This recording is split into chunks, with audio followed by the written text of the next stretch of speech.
مسجد همچون واسطه اعتقادی باید در حیات جامعه نقشی ارزشمند تربیوی و اخلاقی داشته باشد، نه مکانی غیبت و تهمت، جای بحث و مناظره سیاسی یا گمراه کردن مردم. چنانکه که میگه مسجد خانه خدا باشد، جای غیبت نیست.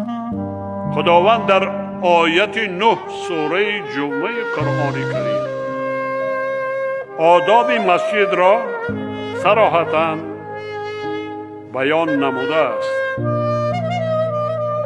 و چون نماز پایان یافت از پی رزق روزی در زمین پراکنده شوید و رزق خدا را طلب کنید.